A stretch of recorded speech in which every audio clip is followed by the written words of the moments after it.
Hello বন্ধুরা, আমি হাসনাত। তোমরা দেখছো আমার channel math tricks by Hasnat. বন্ধুরা, প্রতিবারের মতো রেলওয়ে গ্রুপ ডি এবং এনটিপিসি অর্থাৎ রেলওয়ে রিলেটেড কিছু ম্যাথ নিয়ে আজকে আমরা এই ক্লাসে আলোচনা করব। তো চলো শুরু করে আজকে ক্লাস। প্রথম প্রশ্ন দেখো, বলা হয়েছে এরকম: 1 থেকে 1000 পর্যন্ত সংখ্যাগুলিকে একসঙ্গে গুণ করা হলো, গুণফলের ডান দিকে কতগুলি শূন্য থাকবে?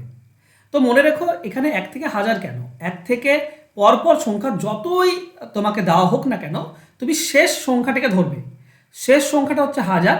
একে করবে কি, এই 1000কে 5 দিয়ে ভাগ করবে। ঠিক আছে, 5 দিয়ে ভাগ করলে আমরা পাবো 200। এই যে 200 পেলাম, এটা 5-এর বড়। যদি 5-এর বড় হয় তাহলে 200কে আবার 5 দিয়ে ভাগ করবে, তাহলে আমরা পাবো 40। এই 40টাও 5-এর থেকে বড়, তার মানে 40কে আবার আমরা 5 দিয়ে ভাগ করব। এবার এখানে পূর্ণ সংখ্যায় পাবো আমরা 8। এই 8 এটাও 5-এর বড়, তার মানে 8কে আবার 5 দিয়ে ভাগ করব। এখানে কমসে কম আমরা একবার পাবো, কারণ দুইবার তো যাবে না, তো একবার পাবো।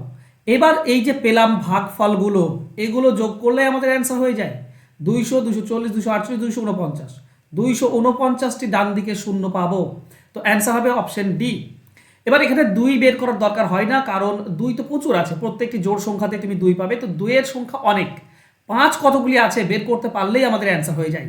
আর 1 থেকে শুরু করে যে কোনো সংখ্যা দেখ না কেন, লাস্ট সংখ্যাকে 5 দিয়ে ভাগ করতে করতে করতে করতে আসবে, যেগুলো তুমি ভাগফল পেতে পেতে আসবে সেগুলোই হবে, ততগুলোই হবে 5-এর সংখ্যা। মানে 249টি 5 আছে, আর 2 তো অনেক আছে, তার মানে শূন্য তৈরি হবে 249টি। চলো নেক্সট কোশ্চেন। মানে এখানে যদি 1 থেকে 500 বলতো বা 1 থেকে বলতো তোমার সাপোজ 1 থেকে 150 বলেছে, আমার কাজ হবে 150কে ভাগ করা 5 দিয়ে। ঠিক আছে, 150কে 5 দিয়ে ভাগ করব, আমরা পাবো 30টি 5। 30কে আবার 5 দিয়ে ভাগ করব, আমরা পাবো 6টি 5। 6 5-এর বড়, মানে 6কে আবার 5 দিয়ে ভাগ করব, কমসে কম একবার যাবে, তো মোট আমি 37টি 5 পাবো। তার মানে 1 থেকে 150 পর্যন্ত যদি গুণ করা হয় তো 37টি শূন্য উৎপন্ন হবে। ওকে, চলো নেক্সট কোশ্চেন। 67 পাওয়ার 25 -1 সংখ্যাটি একক স্থানের অঙ্ক কত? দেখো, ইউনিট ডিজিট বের করার একটা নিয়ম রয়েছে। এখানে ইউনিটে কত আছে? 7। এই 7টা লিখবো, এর পাওয়ারে যাবে কিছু একটা, -1। এর পাওয়ারে কত যাবে সেটা নির্ভর করছে এর পাওয়ারে কত আছে। এর পাওয়ারে আছে 25। 25কে সিম্পল 4 দিয়ে ভাগ করে দাও। 4 দিয়ে ভাগ করলে 4 6 24, আমরা ভাগশেষ পাবো 1। এই 1টাই পাওয়ারে যাবে, ভাগশেষ যেটা হবে সেটাই পাওয়ারে যাবে। তার মানে প্রথমটা থেকে এককের অঙ্ক 7 হবে, সেখান থেকে 1 বিয়োগ করলে এককের অঙ্ক 6 হয়, তো অ্যান্সার হবে আমাদের অপশন বি। বোঝা গিয়েছে আশা করছি, খুব সহজ এবং সিম্পল ইউনিট ডিজিট বের করা। যারা আমার পেড ব্যাচে আছো, যারা number system A to Z করেছো, তাদের কাছে এগুলো একদম চুটকিতে অ্যান্সার হয়ে যাবে। চলো নেক্সট। যখন এটা বড় নাম্বার দেওয়া আছে, একে বৈজ্ঞানিক লিপিতে প্রকাশ করা হয়, তখন তার মান কত হয়? বৈজ্ঞানিক লিপি মানে এইভাবে, এই 10-এর পাওয়ারে দেওয়া আছে এরকম। দেখো, এই জিনিসটা কতগুলি শূন্য আছে? 1 2 3 4 5 6টি শূন্য আছে। তার মানে আমরা বলতে পারি 518 ইন্টু 1-এর পর 6টি শূন্য। একই জিনিস, এটা গুণ করলে আবার এটাই আসবে। এবার 518 আছে, তো 518 দিলাম, 1-এর পর 6টি শূন্য, মানে বলতে পারি 10-এর পাওয়ার 6। দেখো, 10-এর পাওয়ার যদি তুমি 2 দাও তাহলে দেবে 1-এর পর 2টি শূন্য পাবে, পাওয়ারে 2 তো 2টি শূন্য। যদি 10-এর পাওয়ার 3 দাও তাহলে 1-এর পর 3টি শূন্য, পাওয়ারে 3, 3টি 10 গুণ করলে 1000 হয়, তো 3টি শূন্য। তো এখানে 6টি শূন্য আছে 1-এর পরে, তার মানে 10-এর পাওয়ারে 6 যাবে। তার মানে 10-এর পাওয়ারে 6 একটাই দেখতে পাচ্ছি এখানে। আচ্ছা, ব্যাপার হচ্ছে দেখো, এই জায়গাটা আর এইটা তো সেম নয়, কারণ এটা 51.8, এটা 518 ইন্টু আছে। তাহলে কি করা আছে, এখান থেকে 10 কমন নাও। এখানে 10 কমন নিলে আমাদের হয়ে যাবে 51.8 ইন্টু 10। এইটাকে আমরা এটা বলতে পারি, 10 গুণ করলে আবার উপরটার মতো হয়ে যাবে, ইন্টু 10-এর পাওয়ার 6। এখানে পাওয়ারে কিছু নেই, মানে 1 আছে। এইটাকে আমরা বলতে পারি 51.8 ইন্টু, এই দুটি তো বেস একই, 10 10, তো এখানে 10 দেব, মাঝে গুণ চিহ্ন থাকলে পাওয়ার যোগ হয়ে যায়, 1 আর 6 যোগ করলে 7। তাহলে এইটা কি আছে? 51.8 ইন্টু 10-এর পাওয়ার 7 আছে অপশন বিতে। অপশন বি হবে উত্তর। ক্লিয়ার? চলো নেক্সট কোশ্চেন যাব। 3/4 5/36। দেখো, এই ধরনের অঙ্ক তোমরা বারবার ফেস করেছো, আর এই ধরনের অঙ্ক থাকেটা কি করা, উপরে 3 নিচে 4 আছে, 4কে এমন দুটি সংখ্যায় ভাঙো যার বিয়োগফল 3 হবে।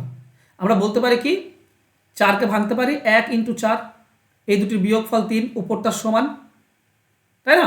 প্লাস দেখো, নিচে আছে, উপরে আছে 5, তো 36কে ভেঙে দাও যেন 5 আসে, 4 9, 4 আর 9 বিয়োগ করলে 5। এইভাবে লাস্টেরটা ওপরে 19 আছে, 100কে ভাঙলে তুমি 81 ইন্টু 100 পাবে। এবার এইটা মানে কি, এই জিনিসটা যে বুঝে নেবে না তার কাছে উত্তরটা খুব সোজা হয়ে যাবে। এইটার মানে হচ্ছে, এইটার মানে কি জানো, উপরে 3 আছে, এইটার বিয়োগ ফল, তার নিচে তো 1 আছে, তো 1-এর নিচে 1 আর 1-এর নিচে 4, এর মাঝে মাইনাস দাও, এটা মানেই হচ্ছে উপরটা। দেখো কি করে, দেখো এখানে আমি 1 আর 4-এর লসাগু 4 পাবো, 1-এর জন্য এখানে 4 মাইনাস 4-এর জন্য 1, তার মানে কত পাচ্ছি 3/4। এইটা আর এইটা তো সেম জিনিস। তো এখান থেকে আমরা এটা পাই, কারণ এখান থেকে যদি আমরা এটা পাই তাহলে এখান থেকে আমরা এটা পাবো, এটা হচ্ছে নিয়ম। এই জিনিসগুলো একটু যদি তুমি বুঝে নাও তাহলে খুব সহজ এবং সিম্পল হয়ে যায়। ঠিক আছে, এর পরেরটা কি আছে, এর পরেরটা প্লাস আছে, প্লাস দাও। এবার 1-এর 4 আছে আর 9 আছে, তার মানে 1-এর নিচে 4 আসবে, মাইনাস 1-এর নিচে 9 আসবে। এইভাবে লাস্টেরটাই 81 আছে আর 100 আছে, মানে 1-এর নিচে 81 আসবে, মাইনাস 1-এর নিচে 100 আসবে। এটাকে ভাঙলে তুমি এটাই পাবে, করে দেখতে পারো। কাটবে কি, এটার সঙ্গে এটা কেটে যাবে, এটার সঙ্গে এটা সব কেটে যাবে, ঠিক আছে। শুধু প্রথমটা পড়ে থাকবে 1/1 আর লাস্টেরটা পড়ে থাকবে -1/100, -1/100 এটা পড়ে থাকবে। এটা 100 লসাগু হবে, 100 থেকে 1 বিয়োগ করলে 99, উপরে 99 যাবে, দশমিক যদি নিচে 100 আছে মানে 2 দশমিক সরে যাবে, মানে 0.99, এটা হবে অ্যান্সার। অ্যান্সার হবে অপশন সি। ক্লিয়ার? চলো নেক্সট কোশ্চেনে যাই। এ এবং বি এর মোট ওজন 80 কেজি, এ এর অর্ধেক ওজন বি এর ওজনের 5/6 ভাগের সমান, বি এর ওজন কত? দেখো এখানে মোট ওজন বলা আছে, থাক এই জায়গাটা থেকে আমরা করে নাও। এ এর অর্ধেক মানে বলতে পারি এ হাফ, সমান সমান বলেছে বি এর 5/6, তার মানে বি 5/6, তাই না? এবার বিটাকে নিচে নিয়ে চলে এসো, এ এর নিচে বি এ নিয়ে চলে এসো, তাহলে এদিকে পড়ে আছে 5/6, 5/6 রেখে দাও, এদিকে হাফ ছিল, এদিকে আনলে উল্টে যাবে, 2/1 হয়ে যাবে। এবার 2-এর সঙ্গে এটা কেটে দিলে 3, তাহলে আমরা পাচ্ছি কি 5/3, তার মানে এ অনুপাত বি সমান হচ্ছে 5/3। দেখো এ বির টোটাল কত, 80 কেজি ছিল, আর এখানে টোটাল কত পাচ্ছি 8, 8 মানে 80, তাহলে 1 মানে 10, তাহলে 5 মানে হবে 50 কেজি, আর 3 মানে হবে 30 কেজি, তাই না? তো বি এর ওজন কোনটা, বি এর ওজন 30 কেজি, অ্যান্সার হবে অপশন বি। চলো নেক্সট কোশ্চেনে যাব।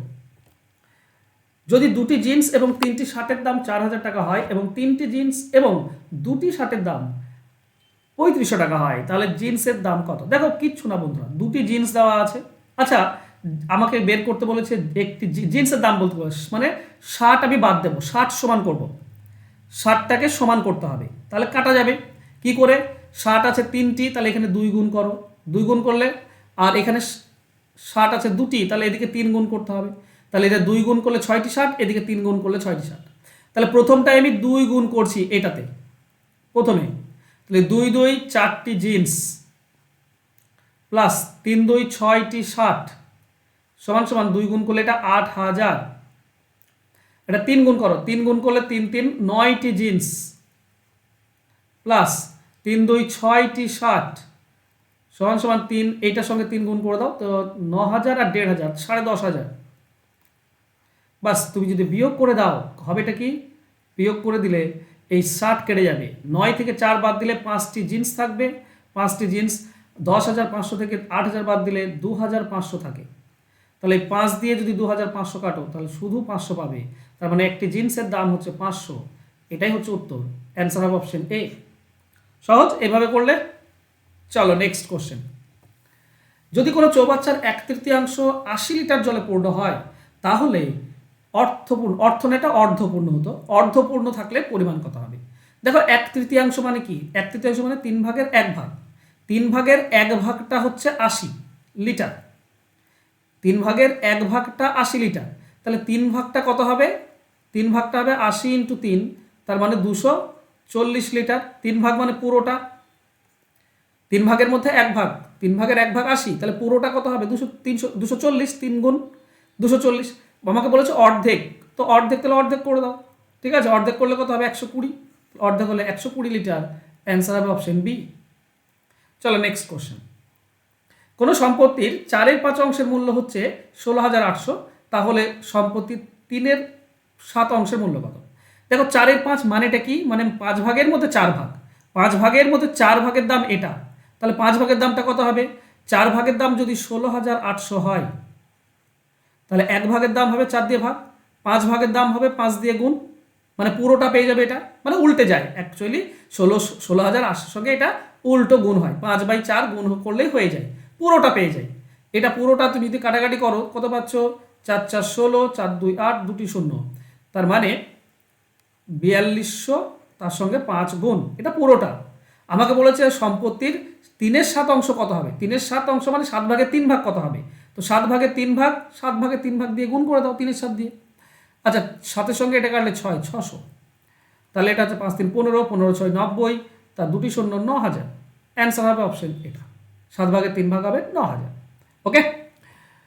আচ্ছা, তোমরা যে রেলওয়ের জন্য প্রিপারেশন নিচ্ছ, তো রেলওয়ের মার্চ মাসেই শুরু হয়েছে এই 1 তারিখ থেকেই, যেখানে 6 দিন লাইভ ক্লাস হয় গুগল মিটে, সব ক্লাস রেকর্ডেড থাকে, সিলেবাস অনুযায়ী ক্লাস, চ্যাপ্টার ভিত্তিক অঙ্ক শিখতে পারবে, 3টি করে মক টেস্ট হবে প্রত্যেক সপ্তাহে, আর কোর্স ফি হচ্ছে মাত্র 299 টাকা। একবার 299 টাকা দিয়ে পুরো কোর্সটা তুমি পেয়ে যাবে, রেলওয়ের A to Z তোমরা চ্যাপ্টার ধরে ধরে শিখতে পারবে। আর সুবিধা স্যারের বইটা যদি কমপ্লিট করতে চাও, যারা WP, KP, SI, clerkship, miscellaneous, তার সঙ্গে রেলওয়ে গ্রুপ ডি এই সমস্ত পরীক্ষা দিচ্ছ, তাদের কাছে সুবিধা বইটা কমপ্লিট করা খুব জরুরি। তো আমি এটা গুগল মিটে লাইভ তোমাদেরকে শেখাই, চ্যাপ্টার ধরে ধরে, সব ক্লাস রেকর্ডেড থাকে, এখানে তুমি অ্যান্সার সহ এবং অ্যান্সার ছাড়া 2টি PDF পেয়ে যাবে। সপ্তাহে 3 দিন করে লাইভ ক্লাস হয়, শর্টকাট ট্রিক্সে তুমি শিখতে পারবে চ্যাপ্টার ধরে ধরে। আর এটাও কিন্তু 299 টাকায় কোর্স ফি। ফোন নাম্বার নিচে দেওয়া আছে, যোগাযোগ করে নিও। আর আজকে ক্লাস যদি ভালো লাগে তো অবশ্যই লাইক করতে ভুলো না, লাইক কমেন্ট এবং একটু শেয়ার করে দাও বন্ধুদের মাঝে, যাতে করে আরও ছেলেরা দেখে আর এবং আমি যেন একটু মোটিভেট হতে পারি। ওকে, থ্যাংক ইউ সো মাচ আজকে আমার সঙ্গে জুড়ে থাকার জন্য, ধন্যবাদ। দেখা হবে নেক্সট ক্লাসে, বাই।